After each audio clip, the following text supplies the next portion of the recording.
दोस्तों, एक एपोफिस नामी एस्टेरॉयड तेज़ी के साथ ज़मीन की तरफ बढ़ रहा है।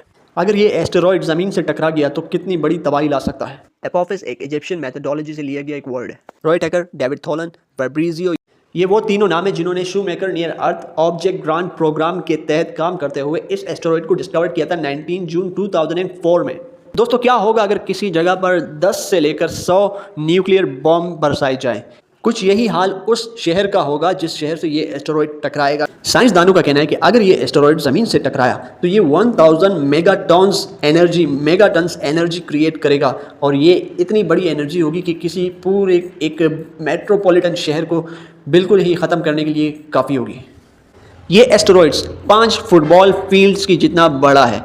इसकी ऊंचाई एम्पायर स्टेट बिल्डिंग से ऊंची है। ये एस्टेरॉयड कितना बड़ा है इसके बारे में हतमी तौर पर कुछ कहना मुमकिन नहीं है, लेकिन रेडार की मदद से जो भी इमेजेस लिए गए हैं उसके अकॉर्डिंग ये एस्टेरॉयड जो है वो 1500 फीट तक बड़ा हो सकता है, यानी 450 मीटर, या कम से कम जो है ये 170 मीटर भी हो सकता है। वो एस्टेरॉयड जिसने ज़मीन से डायनासोर और 70% स्पीसीज का खात्मा किया था, वो एस्टेरॉयड 15 किलोमीटर तवील था।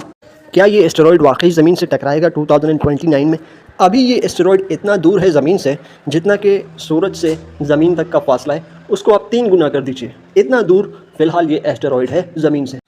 एक मुस्तनद साइंसदान का ये भी कहना है कि ये कितनी डिस्ट्रक्शन जो है वो ज़मीन पर फैला सकता है, इसका डिपेंड करता है, इस बात का डिपेंड करता है इसकी स्पीड के ऊपर।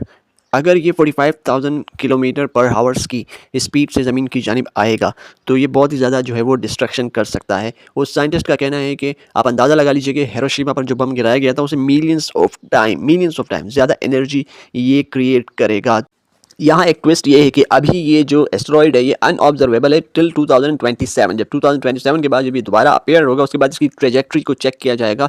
इस बीच में अगर कोई एक छोटा सा एस्टेरॉयड जो है वो इससे टकरा जाता है तो इसकी जो ट्रेजेक्ट्री जो सिमत है वो चेंज हो सकती है, तो प्रोबेबिलिटी जो है वो अर्थ को हिट करने की जो प्रोबेबिलिटी है वो ज़्यादा हो सकती है, क्योंकि इस बीच ये डिसअपेयर हो जाएगा और अनऑब्जर्वेबल होगा। 2029 में जब ये ज़मीन को मिस करेगा तो ये तकरीबन ज़मीन से 30,000 किलोमीटर के फासले पर होगा। ज़मीन के कुछ हिस्सों से इस एस्टेरॉयड को देखा जा सकेगा। फिलहाल जो है वो इसके ज़मीन के हिट करने के चांसेस बहुत ही ज़्यादा कम है। 100 में से यूँ कह लीजिए कि 1%। नासा के साइंटिस्ट का कहना है कि अगर ये एस्टेरॉयड ज़मीन को हिट करता है तो ये हिट करेगा मुंबई या कोलकाता जैसी सिटी को। सिटी चाहे कोई भी हो, लेकिन वो सिटी इंडिया की होगी। 90% चांसेस है कि ये एस्टेरॉयड जो है वो इंडिया की तरफ मूव करेगा अगर इसकी ट्रेजेक्ट्री में चेंज आता है आफ्टर 2027।